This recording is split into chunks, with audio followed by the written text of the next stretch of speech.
agus fáilte. And for those of you who don't know me, I'm Anna, and I'm standing here in my position as chairperson of Comann Sgìre Bhac. Oh, and I'm roasting. On behalf of the Comann, I'd like to welcome you all here to the launch of Gress and Upper Coll 1919 to 1922. Now I'm going to have another stop. Can the people at the back hear me? Yeah. Okay. Right. Yeah, okay. As you're all aware, we gather here tonight 100 years after the establishment of the two villages of Gress and Upper Coll. And the book is our commemoration of the centenary of the culmination of the struggle for land and the eventual allocation of land in the two villages. We remember the people who made this possible, and thank you so much for your support in coming this special evening. I have to admit that there was a lot of jocular discussion as to which village would appear first in the title of the book. There was a fair bit of argument with our little group on the book. However, eventually, alphabetical order won the day. So it's Gress and Upper Coll. I'd like to extend a very special welcome to our younger friends, Maisie and Angus from Gress, and Cynnwch and Cara from Upper Coll. And they're all descendants of the first crofters in the villages. And it's been a delight to be working with them in the last week and meeting them. And their great-grandfathers, I'm sure, would be very, very proud to see them here tonight with us. They are going to read some extracts from the booklet, giving you a flavour of the text. And the book is for the benefit of their generation and the generations to follow them, that the events which led to the establishment of Gress and Upper Coll, where many of us are privileged to live and where many of you were born and brought up, have been recorded. Many of you are still living on the same crofts for which your grandfathers and great-grandfathers fought for the right to live and bring up their families. And if that story had not been recorded now, much of it would soon have been lost. I live in Upper Coll, but I just have come to live here because I was brought up in town, as many of you know. But I have to say, I have been coming to Upper Coll all my life, to 19 Upper Coll in particular, and there are photos of me in Upper Coll, when I don't remember, when I was a very small child. So I do have a link with the village that is more than just living in it. The slideshow, change of plan with my talk then. The slideshow which you are going to see, and which is running just now. The slideshow of the villages of Gress and of Gríoch and Coll, and those who lived there. That's what it is. A huge thank you to those who contributed photographs from both villages, and to Margaret Stewart for the many hours she spent putting the slide presentation together. A real labour of love, I would say. We're also grateful to Angus Graham for her help in collecting and captioning photos also for the presentation. And to Murdo MacDonald Murchastal for his huge contribution of captioned photographs, which are a precious archive indeed. So, after our cup of tea, there will be plenty time to see the slideshow properly. And please feel free to come closer up to the screen if you want to see captions. Anything else I was going to say about the slides, Margaret? Well, yes, if you have any photographs that you would like to add to this collection, please give them to us and we'll scan them and give them back to you at once. And we'd love to should be up here speaking, saying all this yourself. Because we would really like to source photos from every house in both villages. That's our ultimate aim, to have a record of all the households.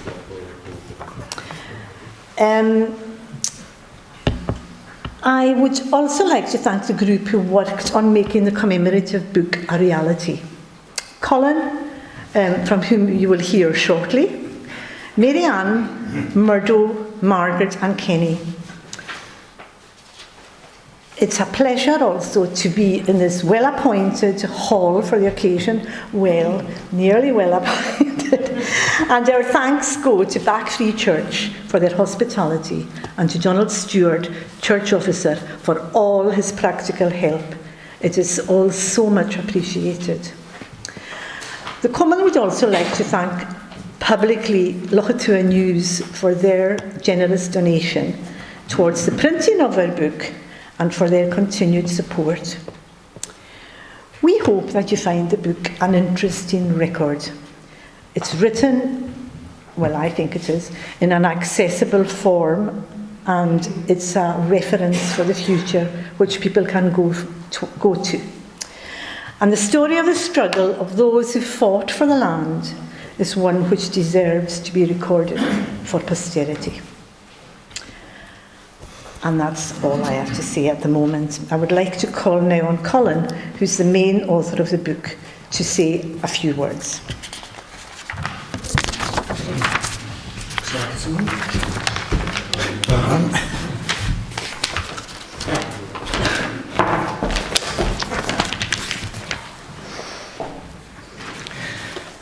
Thank you, Anna. Fisker Ma, good evening. How nice to see so many people here. I think a wonderful turnout.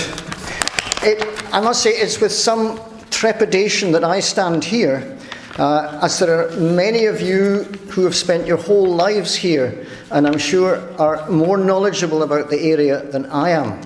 However, it ended up that I was, as Anna said, the main author. Now, if you think I'm going to stand here and tell you the story of the land raiders, then you're quite mistaken. There's a pile of books at the back and you can dig in your £10 and read it that way. Now, what I'm going to do is tell you a bit about how the whole thing came about.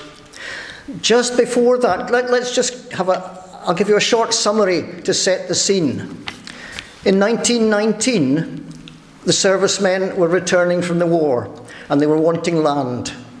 Leverhulme, of course, was unwilling to give it to them. So in March of that year, they seized land at Gress and Coll. They also had meetings with Leverhulme.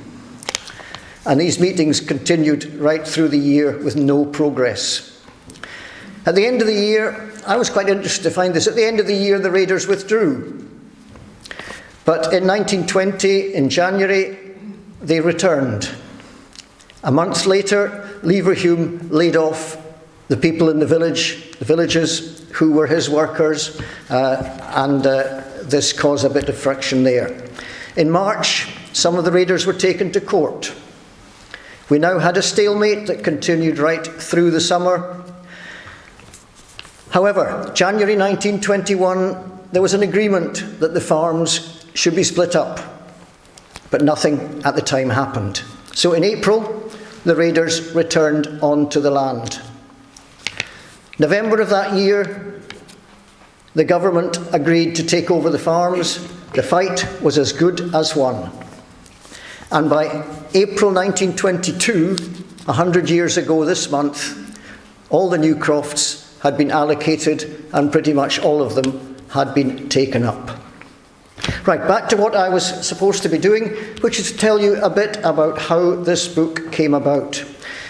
Now, for this, we have to go back some 4 years to 2018. I'm not sure what brought it to my mind, but something made me realise that it was coming up to 100 years since the land raids took place. And I thought this was significant enough to merit some sort of recognition, some sort of celebration. And as some of you will know and remember, this led to our centenary potato planting in the two villages in April 2019. I must own up that this was my idea, and almost as a joke, I mentioned it to Cynnych McKeever, who decided it wasn't a joke, and he took the idea forward, and that's how it all came about, to result in that wonderful afternoon we had with the young from the two villages planting their potatoes and no doubt hoping for a good harvest, just as the pioneering men and women had done 100 years earlier. This led to Upper Coll's Bantata Scatan meal in the sports centre, celebrating the potato harvest that year, while Gress also held a very successful celebration in August to celebrate the beginning of the land struggle. My thoughts strayed a bit further then, and I was interested to find out more about the raids. So I think my first source of information was Joni Buchanan's excellent book about the Lewis land struggles. There was only one chapter in the book about the goings-on here, and gradually it formed in my mind that it would be good to write something to coincide with that centenary, and I thought perhaps Lochatua News might be keen or be willing to include it. At the same time, the Comann was just starting up, and they were not slow in encouraging me to go on and do this. So I had to find information. Where was I going to get it from? Well, my first source was the library, and I knew there were a few books about Leverhulme in the library. Surely they had to have something. Not much about here. It was more about general stuff about Leverhulme's life. The raids only were, some of them, less than a chapter in the book. So the next port of call was to look at the newspapers of the time.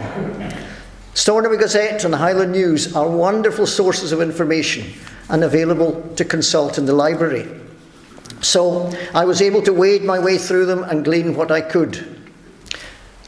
Oddly enough, there wasn't a great deal for 1919, but what I did find was how much the attitudes of the two papers varied. The Gazette was very pro-Leverhulme.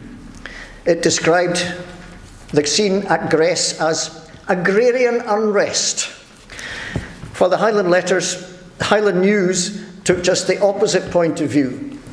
The Gazette also published a number of letters which were quite interesting in the different viewpoints, and all this made for good reading. Another source was a little book I had at home entitled Highland Journey. It's written by one Colin MacDonald, a Gaelic-speaking agricultural officer who had been sent to the island on account of his having Gaelic to monitor the situation. He describes himself as not being, and here I quote him, the silent, strong man called upon to extricate the government from its difficulties, but a representative to be on the spot who happened to know Lewis and its language. He wrote, he went here in anything but heroic spirits. He says, in the end, he was grateful to have had the privilege of attending the Lewis drama of that time, giving him an insight into the views and motives which actuated the protagonists. That's his words. I must say, I was very grateful for him to have recorded all these events, including the meeting between the raiders and Leverhulme, which took place at Gress Bridge. Now, at this point, I have in my mind that there was a drawing or a photo of this event with Leverhulme standing in a barrel surrounded by the raiders addressing them. And I haven't been able to find it anywhere. So if anybody knows about this picture if it exists, please let me know. Anyway, 1919 was finished and sent to Lochatua News, where it duly appeared. And I then promptly forgot about the whole thing until the end of that year, and I suddenly realised I better get 1920 done. Back to the research. For that year, there was much more information available. The raiders had become known beyond the bounds of the island, and articles had appeared in the Scotsman, the Glasgow Herald, and of course matters reached Westminster. So I had the excitement of looking up Hansard to see who had said what there. When 1921 came round, we were able to read and make use of copies of letters between Leverhulme and his adversaries. It was fascinating to read these actual documents with signatures at the bottom of them. And copies of the original maps of the division of the land into crofts were made available from the Records Office. I must say I was disappointed about the lack of information for 1922, which is the year when it all finished. I thought there'd be a whole lot about the victory, if we can call it that. But there was almost nothing. Perhaps it was no longer newsworthy by then. So that's the first part of the book. Credit for the second part of the book, the lists of the original croft holders, must go to a number of people, definitely not me. And these people meticulously collected, collated and checked the names and patronyms of them all. So we must thank Marianne, Murdo, Kenny and Margaret for this task, and also for all the other work they put into the production. Others who must be thanked include Anna and some others who spent several hours proofreading. Helen Smith, who, pleased to see us here tonight, who coped with all our requests in the typesetting and the layout, and Muriel MacLeod, who doctored the maps to make them suitable for reproduction. I think we've ended up with a good balanced story of the Land Raiders, and I also think it's a very important chapter in the history of our area. And without the efforts of these people, of course, the two villages would not be here today. So that's the story about how it all came about. You're now going to hear some extracts from the book, just to whet your appetite. So could I ask Cara to come up? Thank you, Cara.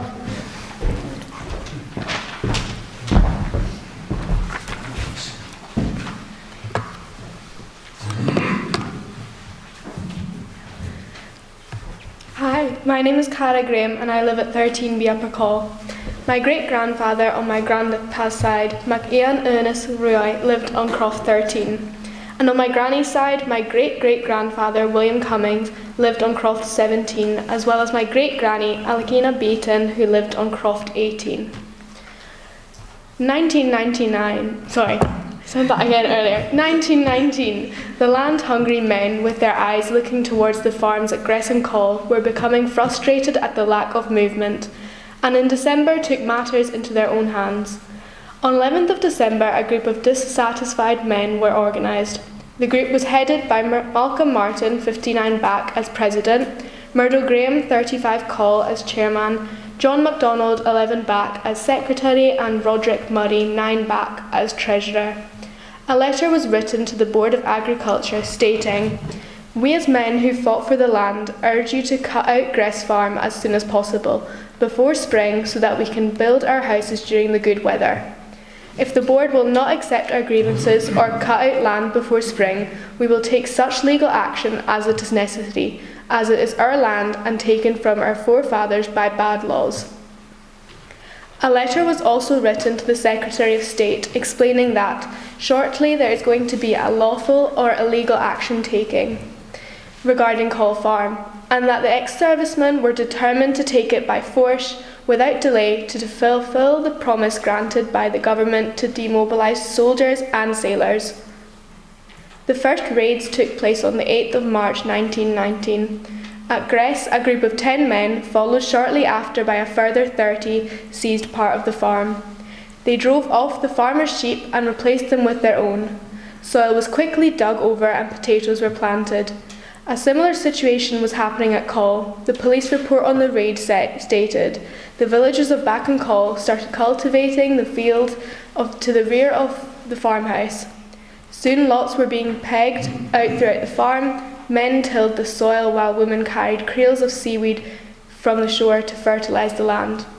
On the following day, the crofters' stock was placed on the farm grazings. The Stornoway Gazette described the raid at Gress as agrarian unrest. Conyoch will be speaking next.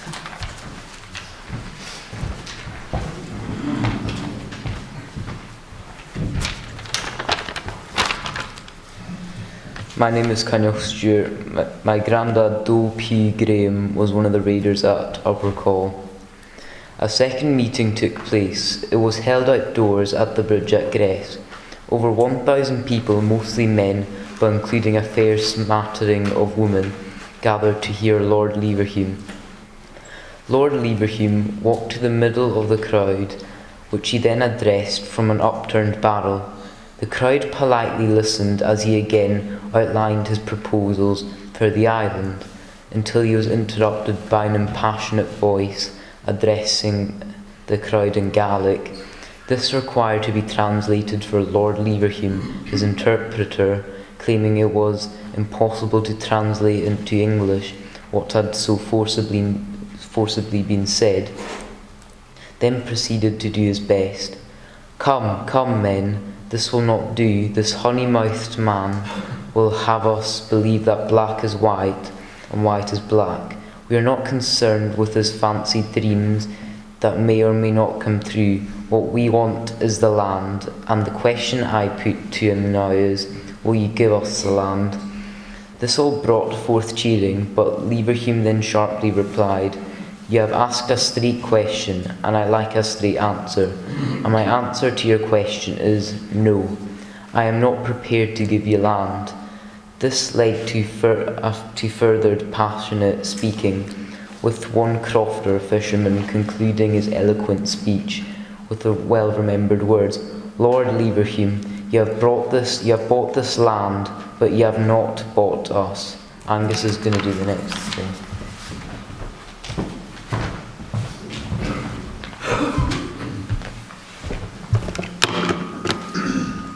My name is Angus Graham, great-grandson of Murdo Graham, a Bhac who was born and raised at Bhac.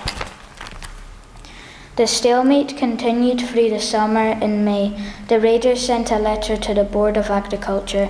It stated, we beg to inform you that we are now finished planting our potatoes and sowing our seed on the farms, now seeing the proprietor's stock is still on the ground and liable to damage your crops at any time. We cannot afford to let the sheep and cattle wander about at leisure through our crops. We have wives and children depending on us, and we hope you will take the necessary steps, as we know it lays in your power to do so, to clear the stock from the farms without delay. As you are aware, we have spent hundreds of pounds in labour and seed. Therefore, we cannot afford to leave our crops at the mercy of Lord Leverhulme's sheep and cattle. Maisie will now read.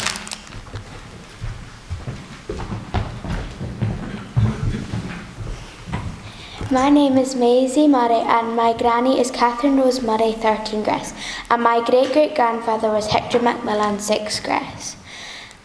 From the Scotsman, January 1922.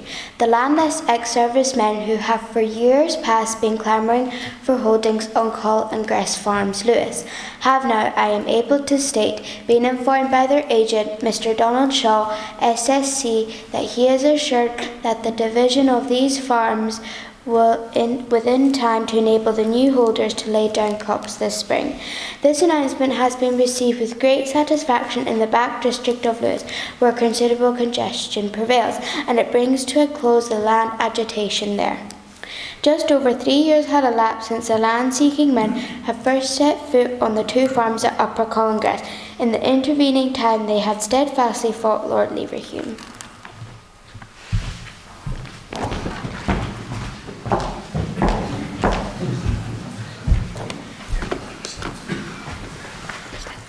Thank you very much, Cara, Cynio, Angus and Maisie. That was a great contribution to our evening. And I'd like now to call on Ian Macaulay to make some concluding remarks.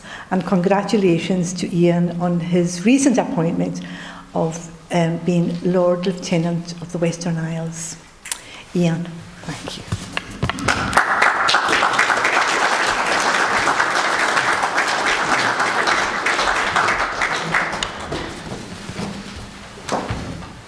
Fiskerma, and I must admit I was selfishly very pleased that there was a technical hitch this evening, because I was 15 minutes late in arriving, so it worked to my advantage.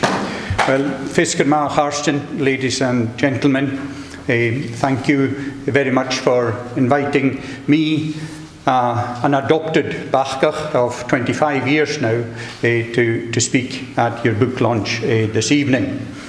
I grew up in a crofting village of Solace in North Uist, and growing up around the fireside, I regularly heard about the Highland clearances, and the Solace Highland clearances of 1849, where hundreds of people were cleared out of their homes and out of their crofts by the then landlord, Lord MacDonald.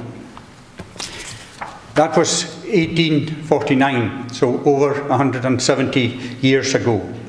The local crofters, along with the women and the children of the district, then confronted and challenged the Lord MacDonald's staff, and also police reinforcements that had been sent over from the mainland. And from that, confrontation and skirmishes is known now historically as the Battle of Solace 1849.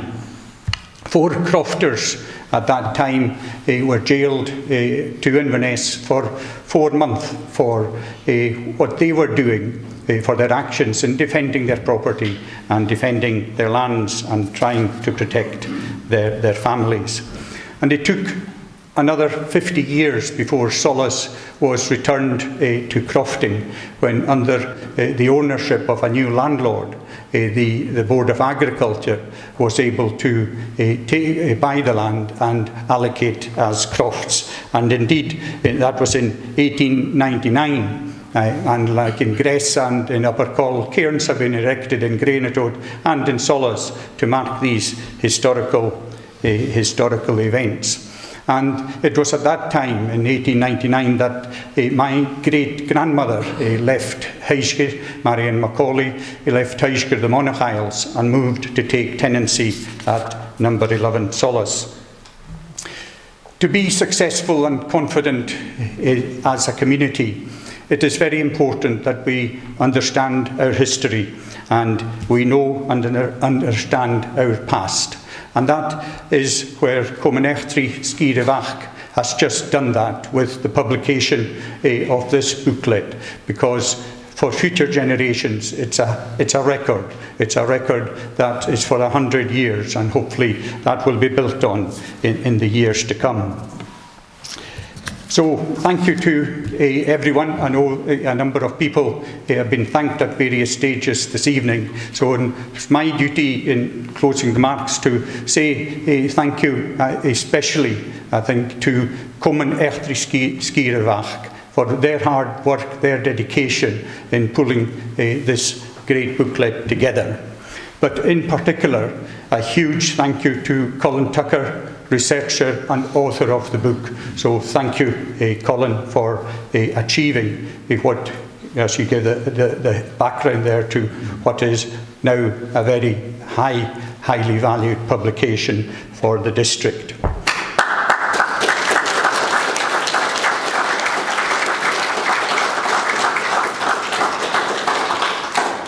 Commemorate Sgìre Bhac under the chairmanship of Anna Tucker, again, a stalwart in ensuring that this energy was put into ensuring and driving the people around you in ensuring to produce the booklet that we have before us.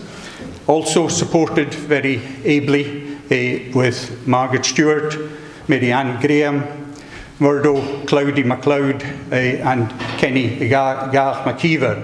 So important to acknowledge that particular effort. I know there have been others involved, but they were particularly around that the construction of the book.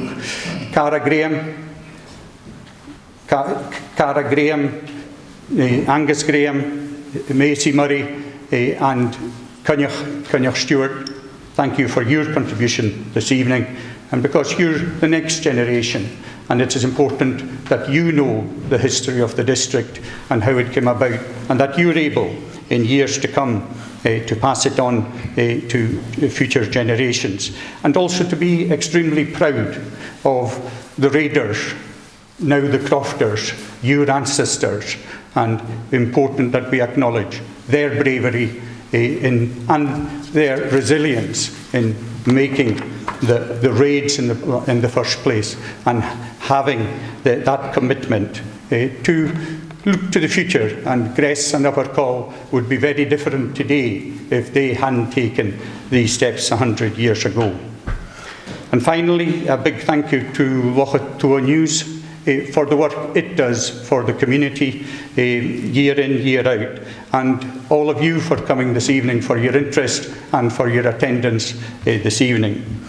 I hope you're able to stay for a cup of tea, and have a cup of tea, but also buy some books and also enjoy some socialisation, which we've been sadly missing in the last 2 years.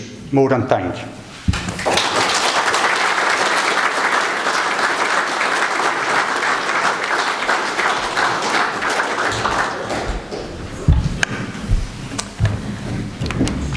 Thank you, Ian, for all your remarks and all your kind remarks also.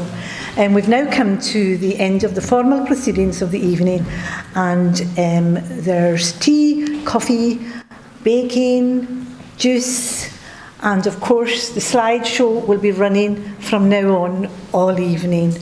And before we have our supper, I'd like to call on Ian McKinnon to say grace. Thank you.